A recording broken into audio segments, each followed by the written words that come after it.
Hello aspirants, welcome to our YouTube channel. My name is Rahi Mehta and आज की इस video के अंदर हम स्पेसिफिकली यूपीएससी और बाकी जितने भी आपके स्टेट पब्लिक सर्विस कमीशन के एग्जाम्स होते हैं उनमें जो करंट अफेयर का पोर्शन पूछा जाता है उसके रिगार्डिंग हम इस वीडियो के अंदर बात करने जाएंगे। जो ये वीडियो रहने वाली है ये आपको करंट अफेयर कैसे पढ़ना है, कितना पढ़ना है, कहाँ कहाँ से पढ़ना है, कैसे उसकी रिवीजन करनी है, इनिशियली मैं आपको इस चीज़ के बारे में गाइड करूंगा। और उसके बाद हम एक कॉम्प्रिहेंसिव वीडियो सीरीज स्टार्ट करेंगे आपके लिए, जिसके अंदर हम डेली वाइज आपको जितना भी करंट अफेयर्स का पोर्शन रहेगा, न्यूज़पेपर्स का पोर्शन रहेगा, या कह लो कि मेरी लैंग्वेज के अंदर करंट अवेयरनेस का जो पोर्शन रहेगा, हम पूरी वीडियो सीरीज के अंदर डेली बाय डेली आपके लिए वीडियोस प्रोवाइड करेंगे, जिसमें आप हर रोज अखबार को अच्छे से समझ पाएंगे, जान पाएंगे और अपने नोट्स भी प्रिपेयर कर पाएंगे। अगर मैं करंट अफेयर की बात करूं तो यूपीएससी या कोई भी स्टेट पब्लिक सर्विस कमीशन का एग्जाम हो, करंट अफेयर के ऊपर काफी ज्यादा हैविली सिलेबस को सेटअप किया गया है। चाहे आप प्रीलिम्स की बात कर लें, चाहे आप मेंस की बात कर लें, इन दोनों ही पोर्शंस के अंदर करंट अफेयर लगभग लगभग 70% अपनी वेटेज रखता है। चाहे किसी भी सब्जेक्ट को आप उठाकर देख लीजिए, economy beat, polity beat, geography beat, environment beat, internal security, each and every subject जिसके ऊपर भी चाहे प्रीलिम्स के अंदर क्वेश्चन बनता हो, चाहे मेंस के अंदर क्वेश्चन बनता हो, वो सभी करंट रिलेटेड टॉपिक के अराउंड ही रिवॉल्व होते हैं। सो करंट अफेयर आपके लिए यूपीएससी की प्रिपरेशन के दौरान एक सेपरेट पोर्शन नहीं होना चाहिए। करंट अफेयर क्योंकि आपके सिलेबस का ही 70% है, तो इसको आप as a part of syllabus ही लेकर चलो।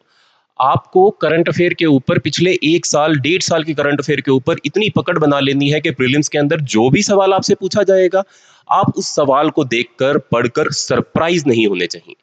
हम इतनी कॉम्प्रिहेंसिवली करंट अफेयर की स्टडी करेंगे इस पूरी वीडियो सीरीज के दौरान कि आप जब भी प्रीलिम्स के अंदर बैठेंगे, जब भी आप मेंस के आंसर्स लिख रहे होंगे, तो कोई भी क्वेश्चन ऐसा नहीं होगा जो आपको हैरान कर दे कि अरे इतना साल से पढ़ रहा हूं, इतने समय से पढ़ रहा हूं, पर ये टॉपिक तो अभी भी मुझसे स्किप हो गया।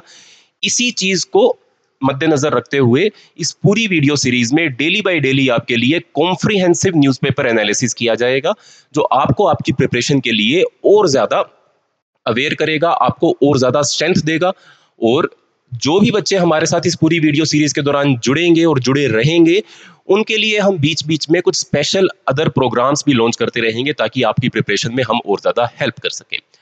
तो दोस्तों, जो करंट अफेयर का पोर्शन है आज से हम स्टार्ट कर रहे हैं। आज 1 जून का हम न्यूज़पेपर एनालिसिस करेंगे। और हम न्यूज़पेपर का एनालिसिस ही क्यों करेंगे, हम किसी करंट अफेयर मैगजीन को या वीकली करंट अफेयर या मंथली करंट अफेयर को एनालिसिस क्यों नहीं करेंगे। देखो, अगर हम डेली बाय डेली न्यूज़पेपर को पढ़ते हुए चलते हैं, हम डेली जितनी भी करंट रिलेटेड जो भी न्यूज़ आती हैं उनको कवर करते हैं, उनके ऊपर डेवलपमेंट करते हैं, तभी हम मंथली मैगजीन्स जब पढ़ेंगे या वीकली नोट्स जब हम पढ़ेंगे तब वो हमको समझ में आएंगे।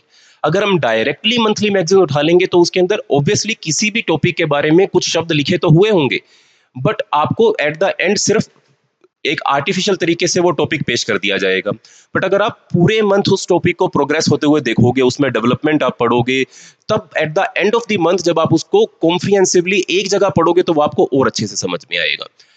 जबकि जो बच्चा सिर्फ मंथली मैगजीन के ऊपर बेस अपने करंट अफेयर को पढ़ रहा है, उसके लिए इतनी कॉम्प्रिहेंसिव पेरिफेरल नॉलेज जो उस टॉपिक की होगी वो कलेक्ट करना थोड़ा मुश्किल रहता है। एंड यूपीएससी वो आपसे करंट अफेयर के डायरेक्ट क्वेश्चन नहीं पूछता है, वो आपको करंट अफेयर के आसपास उसके पेरिफेरल इंफॉर्मेशन के ऊपर क्वेश्चन पूछता है।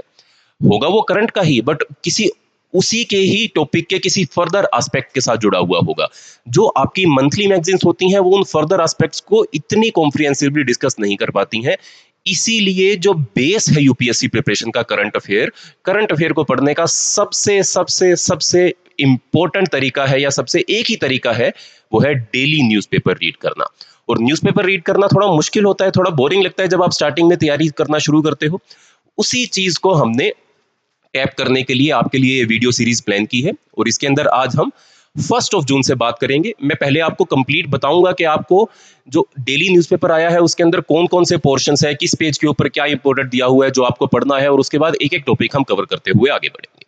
ठीक है दोस्तों, तो 1 जून को अगर हम बात करें द हिंदू का डेली न्यूज एनालिसिस के अंदर, तो पेज नंबर 1 के ऊपर GS3 से रिलेटेड आपको इंडियन इकोनॉमी से रिलेटेड एक न्यूज दी गई है, जिसमें लिखा हुआ है manufacturing sector growth lifts GDP to 8.2%। Economy का टॉपिक है, GS3 में आता है, इसको हम डिस्कस करेंगे फर्दर। फिर पेज नंबर 11 के ऊपर ये भी इंडियन इकोनॉमी का टॉपिक है, fiscal deficit in fiscal year 24 narrow to 5.6% on better tax mop up, ये भी इकोनॉमी का टॉपिक, इसको भी हम डील करेंगे आगे फर्दर। फिर पेज नंबर 11 पर इंटरनेशनल रिलेशन का, ठीक है जी, मंगोलिया से इंडिया की क्या बातचीत चल रही है क्रिटिकल मिनरल्स या माइंस को लेकर, उसके ऊपर हम बात करेंगे। फिर प्रीलिम से रिलेटेड इंपॉर्टेंट समिट्स जो हुई हैं, काजा समिट 2024, इसके ऊपर बात करेंगे, पेज नंबर 10 द हिंदू के ये न्यूज़ प्रोवाइड की गई है। इसके बाद लोकेशन इन न्यूज़ जितनी भी रहेंगी उनको हम बात करेंगे, गाजा स्ट्रिप की हम बात करेंगे। इसके बाद हम एडिटोरियल एनालिसिस करेंगे, जियोग्राफी का एंड एनवायरनमेंट से रिलेटेड जो हीट वेव्स का इशू है चेन्नई का या पूरे इंडिया का ओवरऑल हीट वेव्स का जो आजकल इशू चल रहा है, उसके ऊपर हम बात करेंगे। ये आपका एनवायरनमेंट जियोग्राफी से रिलेटेड भी रहेगा और ये आपका डिजास्टर मैनेजमेंट से रिलेटेड भी टॉपिक रहेगा। ये आपका पेज नंबर 6 पर दिया हुआ है। और फिर हम मैपिंग के ऊपर डिस्कस करेंगे। हम major physical division of Asia जो रहेंगी वो आज ही हम इस वीडियो के अंदर कवर कर लेंगे। तो जितनी भी इंपॉर्टेंट न्यूज है पेज नंबर वाइज हम उनको डिस्कस करते हुए चलेंगे और उसके बाद हम कोई भी ऐसा पूरी वर्ल्ड जियोग्राफी का कोई लोकेशन उठाएंगे, कोई कॉन्टिनेंट उठाएंगे और उसको हम कॉम्प्रिहेंसिवली डिस्कस करेंगे। हम अपने मैप बेस्ड क्वेश्चन की भी तैयारी इसी वीडियो के थ्रू कर लेंगे। सो पेज नंबर 1 GS3 पहला टॉपिक हमारा आज का। हेडलाइन है आपकी न्यूज़पेपर कटिंग की है, manufacturing sectors growth lifts GDP to 8.2%। ठीक है जी, इसका मतलब कि जीडीपी की ग्रोथ के रिगार्डिंग एक न्यूज आई है जिसके अंदर हमको ये बोला गया है कि फिस्कल ईयर 24 के अंदर इंडिया की जीडीपी जो है वो 8.2% ग्रो की है और जितनी भी प्रोजेक्शंस पहले प्रोवाइड की गई थी जीडीपी की ग्रोथ के रिगार्डिंग, उन सभी प्रोजेक्शंस को पार करते हुए, उन सभी एनालिसिस को पार करते हुए जीडीपी ने बहुत ही अच्छा परफॉर्म किया है। प्रोजेक्शंस थी हमारी 7% की, जबकि ग्रोथ हुई है लगभग 8.2% की, यानी कि ये हमारी इकोनॉमी के रिगार्डिंग एक बहुत अच्छी बात है। और इसमें सबसे बड़ा योगदान किसका है? न्यूज की हेडलाइन से ही क्लियर है ये, मैन्युफैक्चरिंग सेक्टर ने इस जीडीपी की ग्रोथ को बढ़ाने में काफी ज्यादा हेल्प प्रोवाइड की है। सो नेशनल जो स्टैटिस्टिकल ऑफिस है इंडिया का, गवर्नमेंट ऑफ इंडिया का, उसके द्वारा ये रिपोर्ट दी गई है। It estimates that highlighted strong economic movement despite weather related disruptions in agriculture. इसका मतलब कि वेदर रिलेटेड डिसरप्शंस क्रिएट हो जाने के बावजूद भी, क्योंकि पिछले साल मॉनसून इतना स्ट्रॉन्ग नहीं था, एग्रीकल्चर सेक्टर ने अच्छा परफॉर्म नहीं किया, जिसके चलते हमको फूड इन्फ्लेशन भी ज्यादा देखने को मिल रहा है। बट मैन्युफैक्चरिंग सेक्टर के सपोर्ट के चलते इंडिया की जीडीपी की ग्रोथ जो है वो इस फिस्कल ईयर के अंदर काफी ज्यादा अच्छी रही है। सो अब हम मैन्युफैक्चरिंग सेक्टर के बारे में डिस्कस करते हैं। What is the importance of the manufacturing sector in India? So approximately India की जीडीपी का 15% जो है वो मैन्युफैक्चरिंग सेक्टर से आता है और इंडिया की 12% जो वर्कफोर्स है वो मैन्युफैक्चरिंग सेक्टर के अंदर ही एम्प्लॉयड है, which is a very huge figure. अगर हम बात करें कि we are 140 crore population and in 140 crore लोगों में से 12% जितनी भी हमारी वर्कफोर्स है वो मैन्युफैक्चरिंग सेक्टर के अंदर काम कर रही है। ऑल्दो ये नंबर कम है 12% से, इसको और भी ज्यादा होना चाहिए। एटलीस्ट 20-22% जो पॉपुलेशन है हमारी पूरी कंट्री की, उसको मैन्युफैक्चरिंग सेक्टर के अंदर पार्टिसिपेट करना चाहिए। बट क्यों नहीं हो पा रहा है ऐसा? क्योंकि हमारी पॉपुलेशन ज्यादा अभी एग्रीकल्चर सेक्टर के अंदर इन्वॉल्व है। यही हमारी कंट्री की इकोनॉमी का one of the biggest flow है कि हम अभी तक एग्रीकल्चर सेक्टर से वर्कफोर्स को रिमूव करके हम मैन्युफैक्चरिंग सेक्टर की तरफ उतना नहीं लेकर आ पाए हैं जितना हमको लेकर आना चाहिए था, as compared to the other developing या इंडस्ट्रियलाइज्ड नेशंस जो हमारे पीयर नेशंस है, जैसे कि चाइना की अगर हम बात करें या साउथ ईस्ट एशियन इकोनॉमीज की बात करें, टाइगर इकोनॉमीज की बात करें, उनके कंपैरिजन में अभी भी हमारे मैन्युफैक्चरिंग सेक्टर की वर्कफोर्स ओवरऑल पॉपुलेशन के रिगार्डिंग कम है। Next, it is the key driver of our economic growth and it is very essential for India's industrial development. So what are the challenges faced by India's manufacturing sector? आखिरकार क्यों हमारी manufacturing sector के अंदर labour force बढ़ नहीं पा रही है? What are the challenges? First challenge है inadequate tech based infrastructure and skilled manpower. It means India अभी तक टेक्नोलॉजिकली इतना एडवांस नहीं अपने मैन्युफैक्चरिंग सेक्टर को कर पाया है और उसके साथ साथ स्किल्ड मैन पावर की भी इंडिया के अंदर कमी है। मैन पावर की कमी नहीं है हमारी कंट्री के अंदर, बट स्किल्ड मैन पावर की कमी है। उस प्रकार की वोकेशनल ट्रेनिंग हमारे स्कूल्स और कॉलेजेस के अंदर बच्चों को नहीं दी जा पा रही है जो इंडस्ट्री डिमांड करती है, जो मैन्युफैक्चरिंग सेक्टर डिमांड करता है। It is one of the biggest challenge which is manufacturing sector is facing in India. Next, limited access to credit particularly for MSME. देखिए, कोई भी सेक्टर इकोनॉमी का प्रॉपर क्रेडिट लाइन के बिना grow नहीं कर पाता है।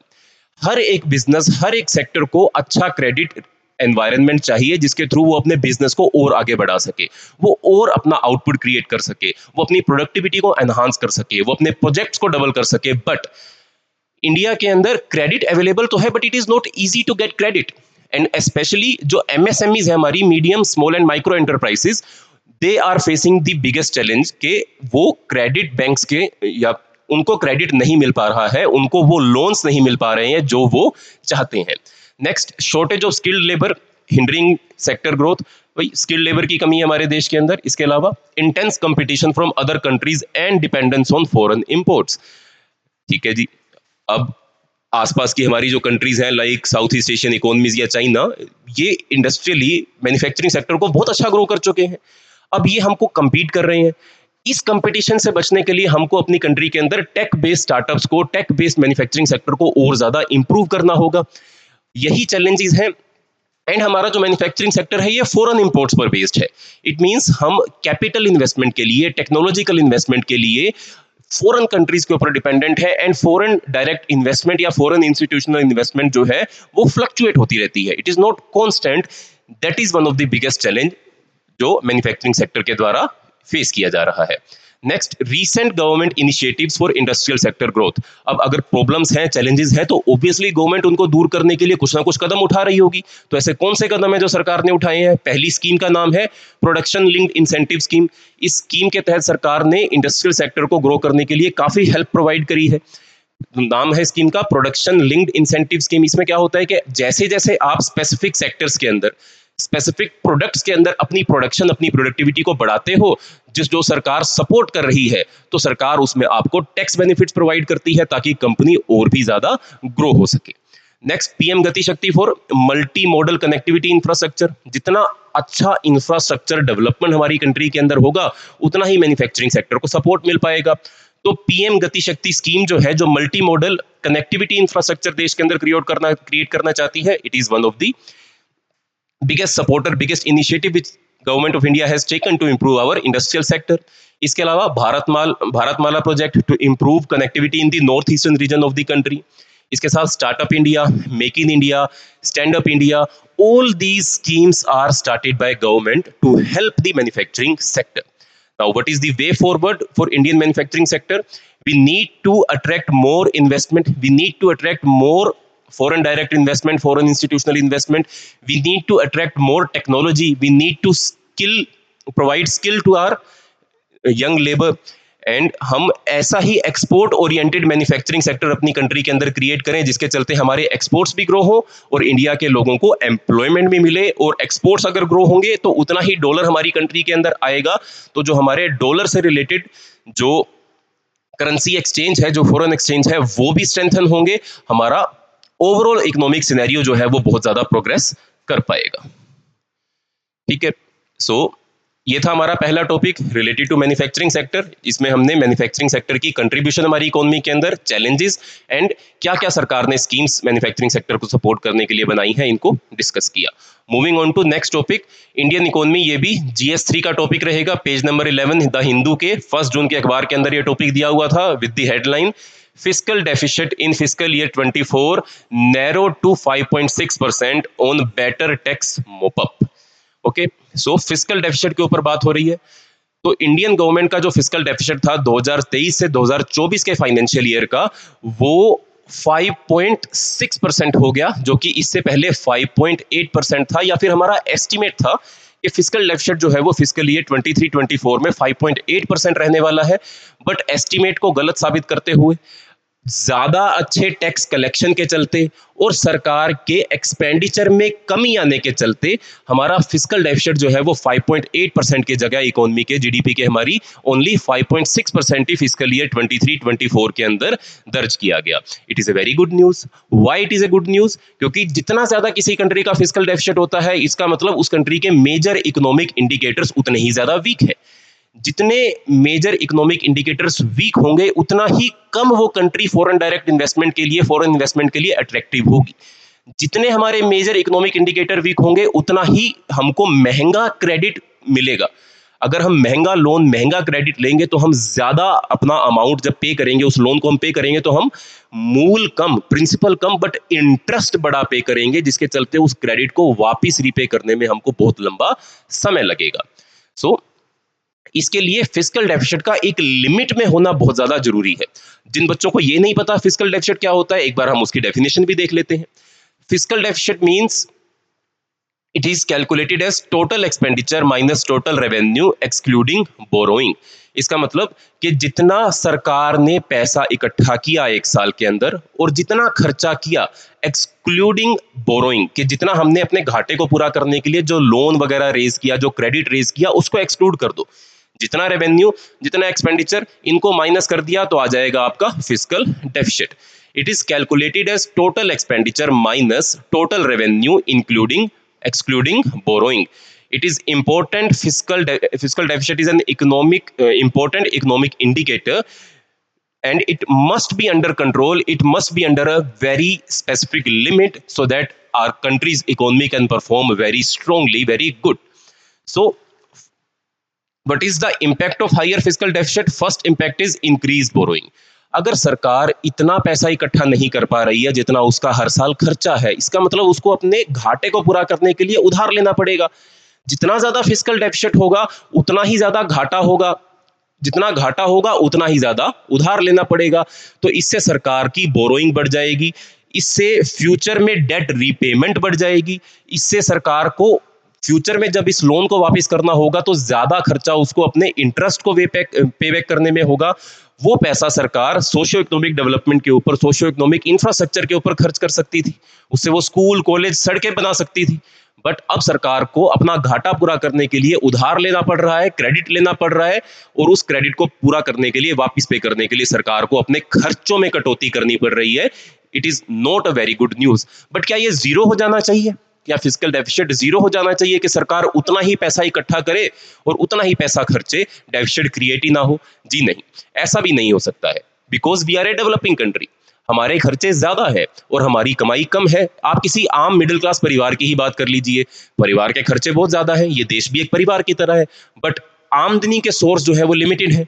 तो ऐसे में अपनी स्टैंडर्ड ऑफ लिविंग को मेंटेन करने के लिए या उसको आगे बढ़ाने के लिए हमको कई बार अपने जेब से कुछ ज्यादा पैसे खर्च करने पड़ते हैं या हमको बैंक से लोन लेना पड़ता है। अगर हम ऐसा कर सकते हैं तो देश ऐसा क्यों नहीं कर सकता? और करना जरूरी भी है। इस देश के लोगों को पॉवर्टी से बाहर निकालने के लिए, एग्रीकल्चर पे किसानों को सपोर्ट करने के लिए, सस्ती बिजली प्रोवाइड करने के लिए, सड़कें बनाने के लिए, स्कूल बनाने के लिए, कॉलेज बनाने के लिए, इन सभी चीजों को ऑपरेट करने के लिए सरकार को अपने रेवेन्यू से ज्यादा एक्सपेंडिचर करना ही पड़ता है। ये जरूरी है, फिस्कल डेफिसिट किसी भी डेवलपिंग कंट्री का होना जरूरी है, बट कितना होना यह निर्भर करता है उस कंट्री की गवर्नेंस के ऊपर, उस कंट्री की इकोनॉमिक बैकग्राउंड के ऊपर, उसके हिस्टोरिकल बैकग्राउंड के ऊपर। अगर फिस्कल डेफिसिट एक रेंज में रहे तो वो कंट्री के लिए बेनिफिशियल है। अगर वो रेंज से बाहर निकल जाए तो वो समस्या क्रिएट करता है, जैसे कि इन्फ्लेशनरी प्रेशर। जितना फिस्कल डेफिसिट ज्यादा होगा उतना कंट्री के अंदर महंगाई बढ़ने के चांसेस ज्यादा होंगे। जितना आपका फिस्कल डेफिसिट ज्यादा होगा उतना ही क्राउडिंग आउट इफेक्ट होगा, क्योंकि सरकार अब क्या करेगी? सरकार बाजार से उधार उठा लेगी, सरकार अपना क्रेडिट, अपना घाटा पूरा करने के लिए बाजार से पैसा उठा लेगी। वो पैसा प्राइवेट इन्वेस्टमेंट के लिए इस्तेमाल किया जा सकता था, वो देश में इंडस्ट्रीज खोलने के लिए इस्तेमाल किया जा सकता था, बट क्राउडिंग आउट हो गया। वो पैसा मार्केट में से अब सरकार का घाटा पूरा करने के लिए इस्तेमाल किया जाने लगा है। इससे डेट बर्डन भी बढ़ता है और हाई फिस्कल डेफिसिट से हमारी कंट्री की क्रेडिट रेटिंग भी डाउन होती है। जितनी क्रेडिट रेटिंग डाउन होगी उतना ही ज्यादा फ्यूचर में हमको ब्याज ज्यादा पे करना पड़ेगा, हमारे लिए क्रेडिट रेज करना उतना ही मुश्किल हो जाएगा। इसको कंट्रोल करने के लिए सरकार ने कानून बनाया था जिसका नाम है fiscal reduction and management act 2003। इसको FRBM एक्ट बोलते हैं। ये एक्ट बोलता है कि सरकार को फिस्कल डेफिसिट को अपने GDP के 3% तक लेकर आना है, बट धीरे धीरे लेकर आना है, छोटे छोटे टारगेट्स पूरे करते हुए चलना है, और एट द एंड हम इस फिस्कल डेफिसिट को कितना कर देंगे? अपने GDP के मुकाबले सिर्फ 3% कर देंगे। अभी का टारगेट जो है वो हमारा 4.5% चल रहा है। 2025-26 के फाइनेंशियल ईयर तक सरकार को अपने फिस्कल डेफिसिट को घटाकर 4.5% करना है, उसके बाद 4% किया जाएगा और at the end 3% fiscal deficit को जीडीपी के मुकाबले करने की सरकार की इस एक्ट के तहत प्लानिंग है, या फिर सरकार के ऊपर लीगल बाइंडिंग है इस एक्ट के चलते कि आपको फिस्कल डेफिसिट धीरे धीरे कम करना ही करना है। ठीक है जी। सो ये है FRBM act and fiscal deficit से रिलेटेड न्यूज। आपकी नेक्स्ट न्यूज ये रहेगी आपकी इंटरनेशनल रिलेशन से रिलेटेड। ये आपके GS2 का टॉपिक रहेगा। India eyes Mongolia for key minerals to bypass China route. So Mongolia एक लैंडलॉक्ड कंट्री, साउथ में उसके चाइना, नॉर्थ में उसके रशिया, बीच में एक छोटी सी कंट्री लैंडलॉक्ड कंट्री है। अब इंडिया मंगोलिया के साथ बातचीत कर रहा है। इंडिया ने अपनी एक क्या कहते हैं उसे जॉइंट वर्किंग ग्रुप बनाया है मंगोलियन एम्बेसी के साथ, और इस जॉइंट वर्किंग ग्रुप को बात करने के लिए बोला गया है कि आप क्रिटिकल मिनरल्स जैसे कि कॉपर और रेयर अर्थ एलिमेंट जो मंगोलिया के अंदर मिलते हैं उनके ऊपर रिसर्च कीजिए, उनके ऊपर आप इवैक्यूएशन कीजिए। आप देखिए कि मंगोलिया के अंदर कहाँ कहाँ आप कॉपर और रेयर अर्थ मिनरल्स जो है उनको एक्सट्रैक्ट कर सकते हो, ताकि इंडिया की चाइना के ऊपर डिपेंडेंस जो है वो कम हो सके कॉपर और अदर रेयर अर्थ मिनरल्स को लेकर। क्योंकि ये रेयर अर्थ मिनरल्स जो हैं दे आर वेरी इंपॉर्टेंट। ये आपके सुपर कंडक्टर्स के अंदर, सुपर कंप्यूटर्स के अंदर, चिपसेट्स के अंदर, माइक्रो प्रोसेसर्स के अंदर, जो भी चीज इलेक्ट्रॉनिकली चलती है, इलेक्ट्रॉनिक डिवाइसेस जितने भी हैं उनके अंदर थोड़े थोड़े मात्रा के अंदर रेयर अर्थ मिनरल्स जो है वो इस्तेमाल किए जाते हैं। फिलहाल इंडिया जो है वो चाइना या दूसरी और कंट्रीज के ऊपर डिपेंडेंट है इन मिनरल्स की सप्लाई के लिए। एंड क्योंकि China is not a very good friend of India, China is one of the adversary of India. हमारे संबंध चाइना के साथ अप एंड डाउन चलते रहते हैं, तो इसलिए हम चाहते हैं कि हम चाइना के ऊपर डिपेंडेंसी को अपनी कम करें और हम दूसरे देशों से भी ऐसे क्रिटिकल मिनरल्स को इंपोर्ट करें ताकि चाइना के ऊपर डिपेंडेंसी हमारी कम हो सके। तो ऐसे में मंगोलिया के साथ गवर्नमेंट ने एक जॉइंट वर्किंग ग्रुप बनाया है जो मंगोलिया में रिसर्च करेगा और फ्यूचर में किस प्रकार से मंगोलिया में माइंस बनाकर वहां से इन मिनरल्स को एक्सट्रैक्ट कर कर भारत तक पहुंचाया जाएगा, इसके ऊपर फ्यूचर में वो बातचीत करता हुआ चलेगा। ठीक है दोस्तों। सो अब हमको क्या करना होगा, अब मंगोलिया की ज्योग्राफी भी हमको देखनी होगी। आगे जब हम एंड में मैपिंग कर रहे होंगे तब हम मंगोलिया कहाँ पड़ता है, उसके आसपास क्या क्या मौजूद है, कौन सी रिवर्स उस एरिया के अंदर है, वो भी हम डिस्कस करेंगे during the and part of this video. अगला नेक्स्ट टॉपिक आपका रहेगा GS3 का, environment conservation, environment pollution and degradation. Topic का नाम है काजा 2024 समिट। काजा समिट यानी कि एक ऐसा सदर्न अफ्रीका के अंदर एक रीजन है जिस रीजन के अंदर Angola, Namibia, Botswana, Zimbabwe and Zambia, ये countries Angola, Namibia, Botswana, Zimbabwe and Zambia, ये 5 कंट्रीज मिलकर एक रीजन है इन 5 कंट्रीज के बीच में जिसको काजा रीजन बोला जाता है। और ये पांचों की पांचों कंट्रीज जो है वो काजा के मेंबर हैं और इनकी समिट को काजा समिट बोला जाता है जो 2024 में अभी हुई है, जिसके चलते ये न्यूज के अंदर आया है। सो काजा समिट, काजा रीजन, फिर मैं डिस्कस करूंगा कौन कौन सी कंट्रीज हैं जो काजा रीजन के अंदर आती हैं। Angola, Namibia, Botswana, Zimbabwe, Zambia. और कहाँ मौजूद है ये काजा, ये सदर्न अफ्रीका के अंदर मौजूद एक रीजन है। 5 कंट्रीज से मिलकर ये रीजन बना है। अब इनकी समिट हुई है। ऑब्जेक्टिव्स क्या थे समिट के? ऑब्जेक्टिव्स थे to promote sustainable management and conservation of wildlife resources, and दूसरा मेजर ऑब्जेक्टिव था economic benefits to explore ways to monetise abundant wildlife resources. देखो इशू क्या है इस टॉपिक का, बात करें अगर हम, एक इंटरनेशनल बॉडी है जिसका नाम है साइट्स, CITES। ठीक है, इसकी फुल फॉर्म रहती है convention on international trade in endangered species of wild fauna and flora. ठीक है, conservation on international trade in endangered species of wild flora and fauna. Sites चाहता है कि कंट्रीज जो है वो अपनी ट्रेड को इस तरीके से कंट्रोल करें, इस तरीके से कंट्रोल करें कि वाइल्ड लाइफ ट्रैफिकिंग ना हो सके। ऐसे जानवर या ऐसे पौधे जो क्रिटिकली एंडेंजर्ड है, जो फ्यूचर में खत्म हो सकते हैं, वो एक्सटिंक्ट हो सकते हैं, ऐसे जानवरों, ऐसे फ्लोरा एंड फोना को प्रोटेक्ट किया जाए, उनकी ट्रेड पर रोक लगाई जाए ताकि फ्यूचर में एक्सटिंक्शन से बचा जा सके। अब कई सारे ऐसे एनिमल्स हैं जिनकी इलीगल ट्रेड दुनिया के अंदर बहुत ज़्यादा चलती है, जैसे कि हाथी के दांतों की ट्रेड, या क्रोकोडाइल की स्किन की ट्रेड, या टाइगर की हड्डियों की ट्रेड। ऐसी बहुत सारी प्रोडक्ट्स हैं जो एनिमल से आते हैं, जिसको इंटरनेशनल मार्केट के अंदर बहुत हाई प्राइस के ऊपर खरीदा जाता है। इनकी मेडिसिन बनाई जाती हैं, इनके आर्टिफैक्ट्स बनाए जाते हैं, और इनको डेकोरेशन पर्पसेस के लिए भी इस्तेमाल किया जाता है। तो साइट्स चाहता है इन सबको कंट्रोल करना, रेगुलेट करना, ताकि इन एनिमल्स की, इन प्लांट्स की प्रोटेक्शन हो सके, इनको कंजर्व किया जा सके। ठीक है। और ये पांचों कंट्रीज जो है वो साइट्स की मेंबर भी हैं, और इन पांचों कंट्रीज के अंदर बहुत भारी मात्रा के अंदर एलिफेंट और एलिफेंट से बने हुए आइवरी प्रोडक्ट्स मौजूद हैं। अब साइट्स ट्रेड को रेगुलेट करता है, यानी कि काजा रीजन के अंदर मौजूद ये 5 कंट्रीज जो है वो अपने वाइल्ड लाइफ रिसोर्सेज, अपने एलिफेंट्स की आइवरी को इंटरनेशनल मार्केट के अंदर बेच नहीं सकते हैं।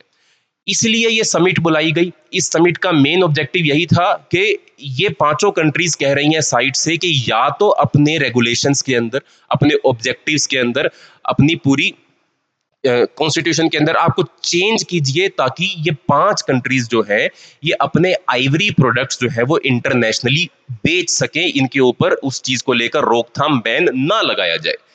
और साइट्स कहता है कि अगर हम इस ट्रेड को रेगुलेट नहीं करेंगे तो फ्यूचर में इस पूरे रीजन के अंदर एलिफेंट जो है वो वाइप्ड आउट हो जाएंगे, क्योंकि फिर लोग उनका शिकार करेंगे, उनके दांत काटेंगे और उसको बाहर बेचने के लिए वो लीगल इलीगल हर तरीके का इस्तेमाल करेंगे। पर इन 5 कंट्रीज का कहना है कि भैया हमारी कंट्रीज में मैन एनिमल कन्फ्लिक्ट बहुत ही ज्यादा है। इतने ज्यादा हाथी हैं कि लगातार वो जंगल से खेतों तक, गांवों तक, शहरों तक पहुंच जाते हैं, जिसके चलते मैन एनिमल कन्फ्लिक्ट बहुत ज्यादा है। इसलिए हम इनको रेगुलेट करना चाहते हैं। These are very poor countries, these are one of the least developed countries.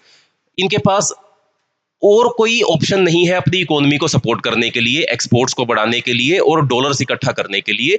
That is why they are demanding कि या तो साइट्स को अमेंड किया जाए, या फिर हम साइट्स को छोड़ देंगे, वी विल लीव साइट्स, और हम अपनी जो ट्रेड है इन आइवरी प्रोडक्ट्स की उसको इंटरनेशनल मार्केट के अंदर जारी रखेंगे। या तो साइट्स अपने आप को चेंज करे, या फिर हम साइट्स को छोड़ देंगे।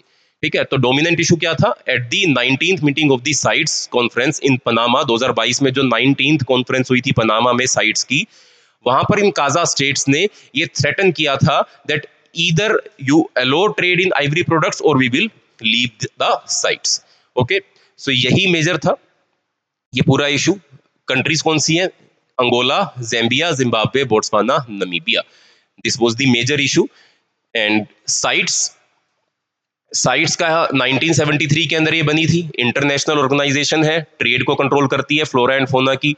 3 अपेंडिक्स इसके अंदर मौजूद है, अपेंडिक्स 1, अपेंडिक्स 2, अपेंडिक्स 3। अपेंडिक्स 1 के अंदर उन फ्लोरा एंड फोना को इंक्लूड किया जाता है जिनकी ट्रेड पूरी तरीके से बैन है। जो भी फ्लोरा एंड फोना अपेंडिक्स 1 के अंदर इंक्लूडेड है, इंटरनेशनली उनकी ट्रेड नहीं की जा सकती है। अपेंडिक्स 2 में ऐसे फ्लोरा एंड फोना मौजूद हैं जिनकी ट्रेड को रेगुलेट करना फ्यूचर में जरूरी होगा। अभी उसको लेकर इतनी ज्यादा कह लो कि स्ट्रिक्टनेस नहीं है, बट हाँ फ्यूचर में इनको प्रोटेक्ट करना जरूरी होगा। अगर इनको अभी प्रोटेक्ट किया जाता है तो इनकी पॉपुलेशन को उससे फायदा ही मिलेगा।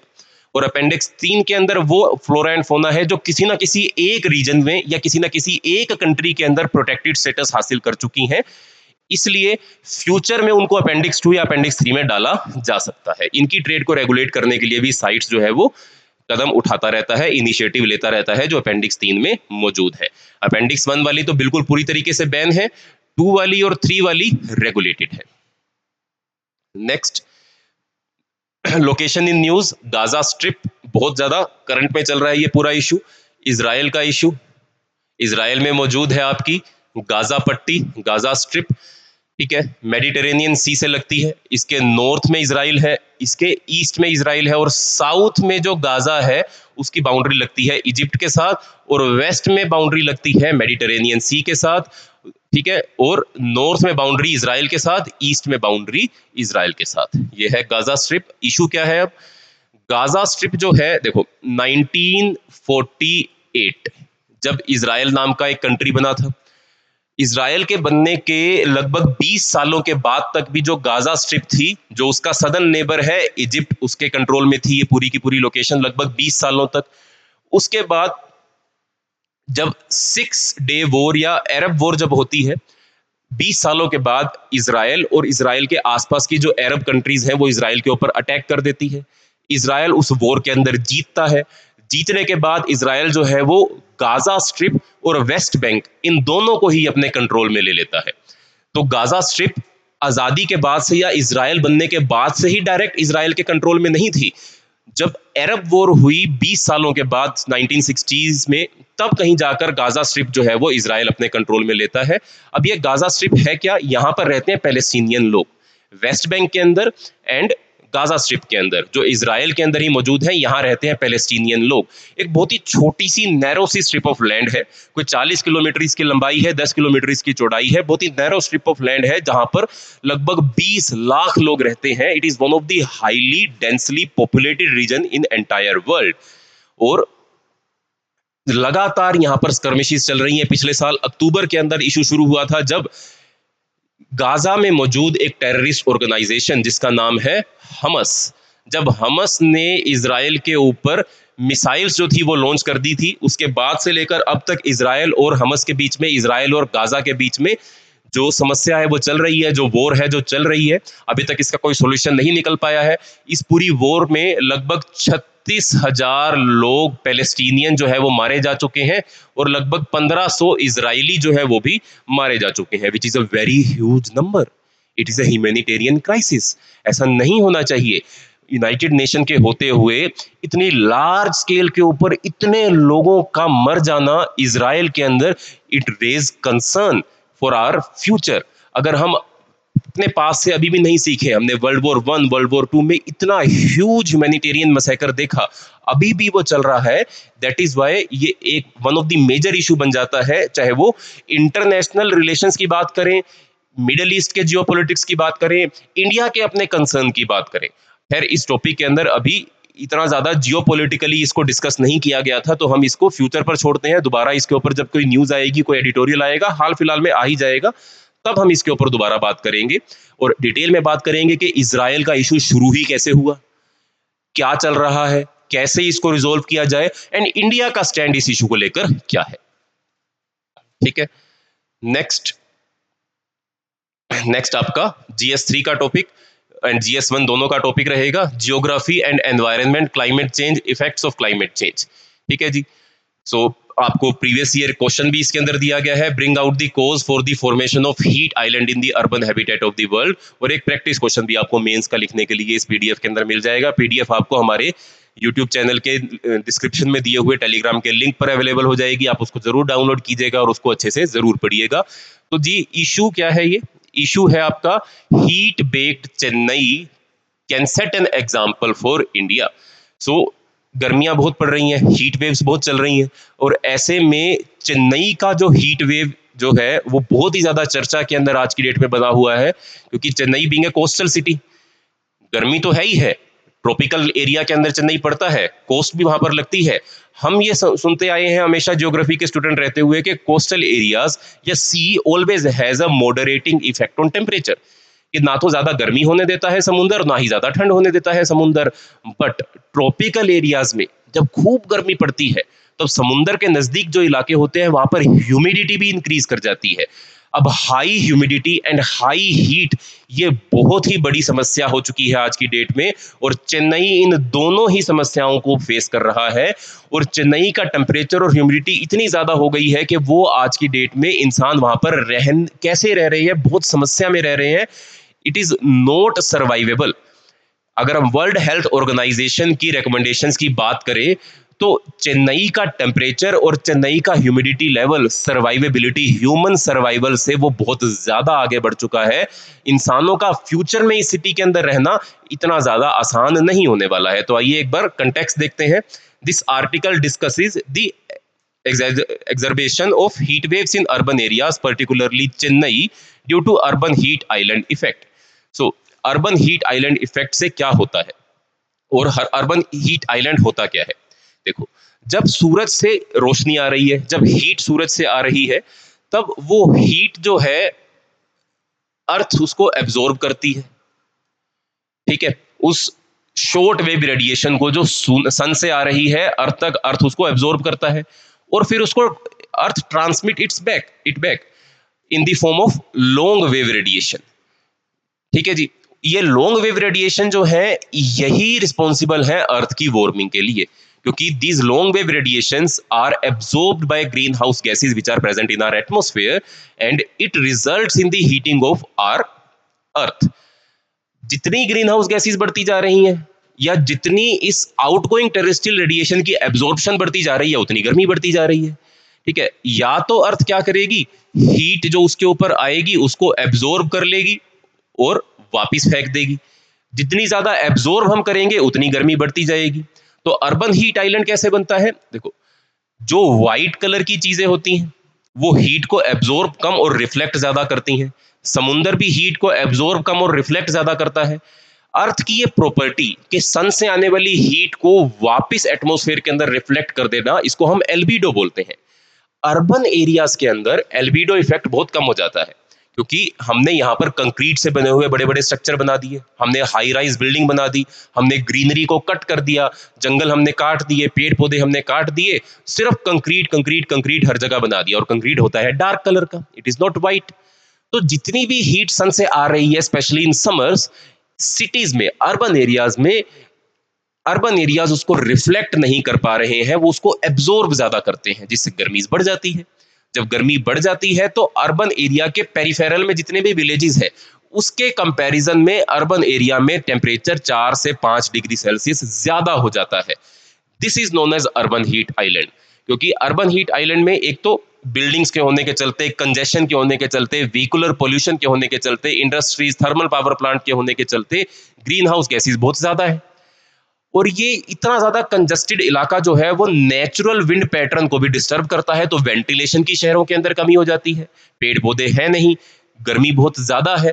इसको हम बोलते हैं अर्बन हीट आइलैंड। एंड आज की डेट में जो चेन्नई है वो अर्बन हीट आइलैंड जैसी समस्या से बहुत ज्यादा ग्रसित हो चुका है। Not only Chennai, each and every city in north India, in central India, in South India, all cities are facing this effect of urban heat island. It is a very major concern because जितनी गर्मी बढ़ती जाएगी उतनी human survivability समस्या में आती जाएगी। और उसके साथ साथ जो हमारे पेरिस एग्रीमेंट के टारगेट है, जो टारगेट हमको बोलते हैं कि हमको अर्थ का टेम्परेचर जो है वो 1.5 डिग्री सेल्सियस से ऊपर नहीं जाने देना है फ्यूचर के अंदर। 1.4 तो पहुंच ही चुका है, 1.5 का टारगेट है कि हम प्री इंडस्ट्रियल लेवल से जो हमारा पूरे अर्थ का एवरेज टेम्परेचर था, अब हम उस टेम्परेचर से 1.5 डिग्री सेल्सियस ज्यादा टेम्परेचर नहीं जाने दे सकते हैं, जो 1.4 डिग्री सेल्सियस तक तो पहुंच चुका है।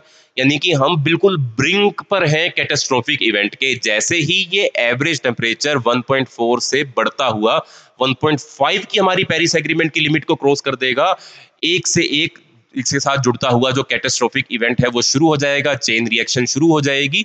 एंड दुनिया का सबसे बड़ा एपिडेमिक, सबसे बड़ा पेंडेमिक अब क्रिएट होगा या फ्यूचर में क्रिएट होगा, जो कि क्लाइमेट चेंज से जुड़ा हुआ होगा। एंड चेन्नई जैसी शहर या दूसरे शहर जो भी हमारे नॉर्थ इंडिया में, सेंट्रल इंडिया में मौजूद हैं, वो सभी इस अर्बन हीट आइलैंड के इफेक्ट को फेस कर रहे हैं। ठीक है, सो इससे बचने के लिए किया क्या जाए? इससे बचने के लिए सरकारों को पेड़ पौधे लगाने की जरूरत है, ग्रीन बेल्ट्स बनाने की जरूरत है। इसके साथ साथ जो जो गर्म इलाके मौजूद हैं अर्बन एरियाज के अंदर, ठंडे पानी पीने की सुविधा होनी चाहिए। शहरों के अंदर जगह जगह पार्क्स होने चाहिए, कंक्रीट स्ट्रक्चर कम होने चाहिए। एंड जो कूल रूफ का कंसेप्ट है, कूल बिल्डिंग्स का कंसेप्ट है, या ऐसा मटेरियल आप बिल्डिंग बनाने में इस्तेमाल करो जो हीट को एब्जॉर्ब नहीं, रिफ्लेक्ट ज्यादा करे। शहरों में बिल्डिंग्स की छतों के ऊपर टेरेस गार्डन्स बनाए जाने चाहिए, जिसके चलते इन फ्यूचर इन सब चीजों को कम किया जा सके और अर्बन हीट आइलैंड की फॉर्मेशन को कंट्रोल किया जा सके और उससे होने वाली समस्याओं को दूर किया जा सके। ठीक है दोस्तों, नेक्स्ट मैपिंग की हम बात करते हैं। Are today's first mapping Asia को हम डिस्कस करेंगे। Major physical division of Asia, the northern lowland, the central mountain, the central and southern plateaus, the peninsulas, deserts, the great river plains, island groups. आज हम सारा का सारा इसका physical division discuss नहीं कर पाएंगे, ठीक है, नहीं तो वीडियो बहुत ज्यादा लंबी हो जाएगी। आज हम डिस्कस करेंगे कुछ मेजर, जैसे कि नदर्न लोलैंड्स। तो एशिया के अंदर एशिया की अलग अलग फिजियोग्राफिक डिवीजन्स है, जिसमें से जैसे हमने यहाँ पर टिक की northern lowland, central mountain, central southern plateaus, peninsulas, बहुत सारी फिजियोग्राफिक डिवीजन है। पहली है नदर्न लोलैंड्स। इस नदर्न लोलैंड्स के अंदर पहला पोर्शन रहता है द ग्रेट साइबेरियन प्लेन का। अगर आप मैप में देखें, ग्रेट साइबेरियन प्लेन आपका यूराल माउंटेन से शुरू होता हुआ, ये जो लीना रिवर है, यूराल माउंटेन से शुरू होता हुआ, यहाँ पर है आपके यूराल माउंटेन, यहाँ से एंड यहाँ पर है लीना रिवर। इन दोनों के बीच का जो इलाका है, इसको हम एशिया की फिजियोग्राफिक डिवीजन के अंदर बोलते हैं द नदर्न लोलैंड। इतना ज्यादा समुद्र तल से, मीन सी लेवल से ऊंचा इलाका ये नहीं है, थोड़ा ठंडा इलाका है बिकॉज ऑफ कॉन्टिनेंटलिटी। एक्सट्रीम टेम्परेचर यहाँ पर देखने को मिलता है। सर्दियों में -60 डिग्री सेल्सियस तक टेम्परेचर चला जाता है, एंड सर्दियों में, गर्मियों में 0 से लेकर 5 डिग्री 10 डिग्री सेल्सियस तक टेम्परेचर यहाँ पर देखने को मिलता है। यानी कि range of temperature is very huge because of continentality. So first physical division is the great Siberian plain which extends from Ural mountains in the west to Lena river in the east. Next आपके रहेंगे Manchurian plain. ये China का part है Manchurian plain. ये China के north east region के अंदर पड़ता है। इसकी नदर्न बाउंड्री जो है वो रशिया के साथ लगती है, एंड साउथ ईस्टर्न बाउंड्री जो है वो नॉर्थ कोरिया के साथ इस रीजन की लगती है। Manchuria plain, it is one of the most industrialised region of China, and China की मिनरल बेल्ट जो है, सबसे बड़ी मिनरल बेल्ट जो है वो मंचूरियन प्लेन्स के अंदर ही मौजूद है। It was one of the reason during World War I and World War II, Japan attacked China. Why? To control Manchurian plains, to control the mines in Manchurian plains, to control the industries in Manchurian plain. That is why during World War I and World War II, Japan attacked China. So it is the second major division of the Asia. First, Great Siberian Plain. Second is Manchurian Plain. Next, Great Plains of China. Great Plains of China जो है वो दो major rivers ने मिलकर बनाए हैं। First north में है हुआंगहे रिवर, एंड सेंटर में है यांगसे रिवर। इन दोनों रिवर ने मिलकर चाइना के अंदर ये रीजन जो क्रिएट किया है, it is known as the great plains of China. Next, Tigris Euphrates plain या फिर मिसोपोटामियन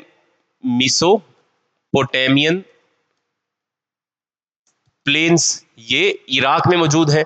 टिग्रिस और यूफ्रेट्स नदी के कॉन्फ्लुएंस पर मौजूद ये जो प्लेन है, इसको बोला जाता है मिसोपोटामियन प्लेन्स एंड मिसोपोटामियन सिविलाइजेशन। ये एंशिएंट सिविलाइजेशन थी, इंडस वैली सिविलाइजेशन के कंटेम्प्रेरी सिविलाइजेशन थी। तो दो नदियां टिग्रिस और यूफ्रेट्स के बीच में मौजूद है ये इलाका।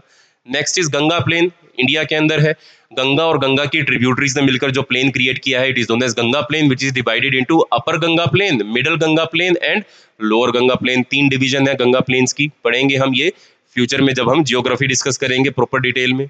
Next is Irrawaddy plains. Irrawaddy plain Myanmar में मौजूद है। इरावदी रिवर जो है वो तिब्बत से शुरू होती है और आपकी बे ऑफ बंगाल के अंदर जाकर मिल जाती है। इस पूरी नदी के अराउंड जो प्लेन क्रिएट हुए हैं, उनको हम म्यांमार प्लेन्स भी बोलते हैं या फिर इरावदी प्लेन्स भी बोलते हैं। Next is the central mountains of Asia.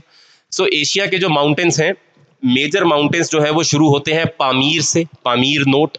Pamir knot से एक रेंज जाती है तियन शान, एक लेक जाती है कुनलुन शान, एक आती है काराकोरम, फिर हिमालयाज, फिर Hindu Kush, Suleman range.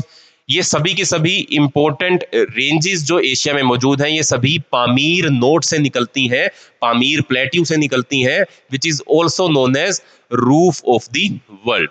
So Tian Shan mountain, Kunlun Shan mountain, Karakoram range, Himalayan range, Sulaiman range and Hindu Kush range, these all ranges they diverge from the Pamir note.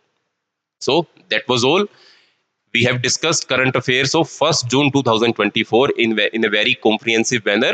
आपको ये PDF जो है वो YouTube के आपके डिस्क्रिप्शन बॉक्स के अंदर जाएंगे आप, तो वहां पर टेलीग्राम का लिंक आपको मिलेगा, जहां से आप इस PDF को डाउनलोड कर सकते हैं। आपके कोई क्वेश्चन हो तो वो कमेंट में आप हमसे पूछ सकते हैं। अब मिलेंगे हम नेक्स्ट वीडियो के अंदर, जिसके अंदर हम 3rd जून का करंट अफेयर डिस्कस करेंगे। अगर ये वीडियो आपको अच्छी लगी हो तो आप इस चैनल को सब्सक्राइब कीजिएगा, और जो अमेंडमेंट्स आप चाहते हो, जो बेटर आप करना चाहते हो इस वीडियो के अंदर कि सर ये वाला पोर्शन भी डिस्कस करना स्टार्ट कर दीजिए, आप हमें सजेशन दीजिए, हम उनको इंप्लीमेंट करते हुए चलेंगे एंड इंटरैक्टिव बनाने की इस सेशन को हम कोशिश किया करेंगे। सो दैट्स ऑल, मिलते हैं अगली वीडियो में। तब तक के लिए अपनी तैयारी जारी रखिए, अच्छे से पढ़ते रहिए। धन्यवाद।